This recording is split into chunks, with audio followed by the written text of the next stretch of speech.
Have you ever wondered which term is the right one to use when referring to people who have Latin American roots? Is it Hispanic? Is it Latina, Latino? Is it Latin American? Well, the answer is not that easy. And in fact, I would say there is no answer at all. And what I want to do with this video is provide some advice and perspectives on how to appropriately approach this conversation. And by the way, I am Dr. Hernández Blandón. And before we get started with the terms, I want to acknowledge the nuances and the complexities of using any term at all to categorize such a diverse group of people. And that being said, I want to mention that the comments and the perspectives that I will provide on the terms themselves will help set the stage for the overall recommendation that I'm going to give. So let's get started with the first term, Hispanic. The term Hispanic has historically been the most common nomenclature associated with the naming of an ethnically, culturally, linguistically, and geographically diverse group of people.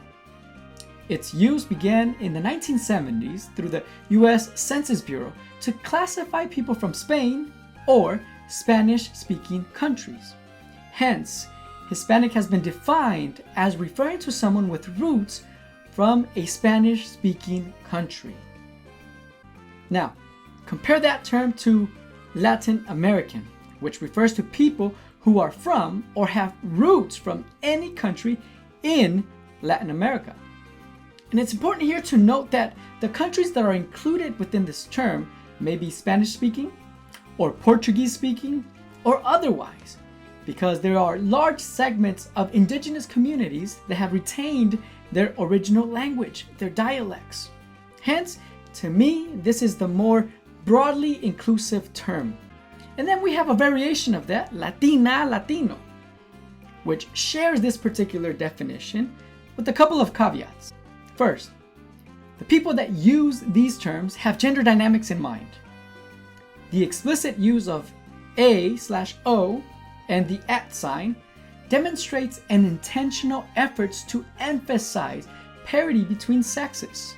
Second, the use of these terms is much more prevalent in North America.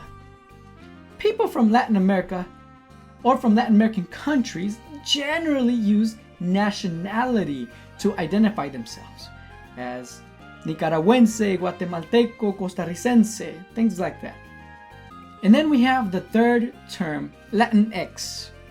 And LatinX is a newer term per se with a more progressive bent towards gender neutrality. In fact, there was a recent survey that demonstrated that only 3% of Hispanic, Latina, Latinos actually use it. This term is popularly used in various arenas, such as academic conferences, the entertainment industry, and news outlets. There are, however, pronunciation challenges of its use by Spanish-speaking communities due to the limited use and the letter X, or in Spanish, X, which occurs at the end of the word.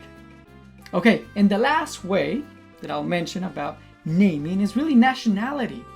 And as mentioned before, people may also choose to identify themselves by their individual nationalities: Brazilian, Colombian, Cuban, Mexican, Nicaraguan. At times, this also includes a merger of two or more nationalities. For example, someone born in New York with Puerto Rican roots may be a New Yorican. Okay, Dr. Hernández, why mention all of these things? Well, because we need to understand the complexities of the terms to be able to appreciate the approach. And the approach is quite simple, actually. Whenever possible, simply ask the person what term they prefer. It is about having cultural humility, or this posture of genuine and benign curiosity that grants the person the agency to self-define. This approach helps us avoid accepting stereotypes or unintentionally falling prey to our own unconscious biases. Now, there are occasions where one may not have the chance to inquire about preferences, such as public speaking engagements. And in those moments, here are the recommendations. 1. Use a term and explain your reasoning.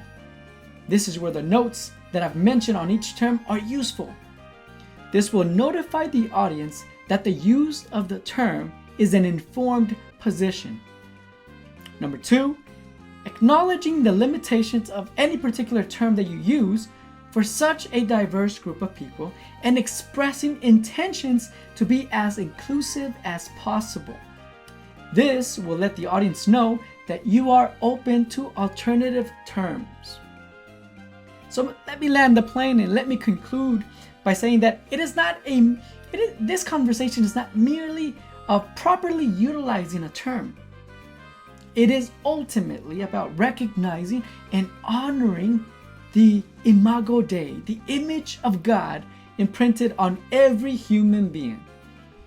We have been fearfully and wonderfully made, says Psalms 139:14. And our identities are a conglomeration of various elements that reflect God's marvelous creativity. I hope this was helpful. Make sure to subscribe.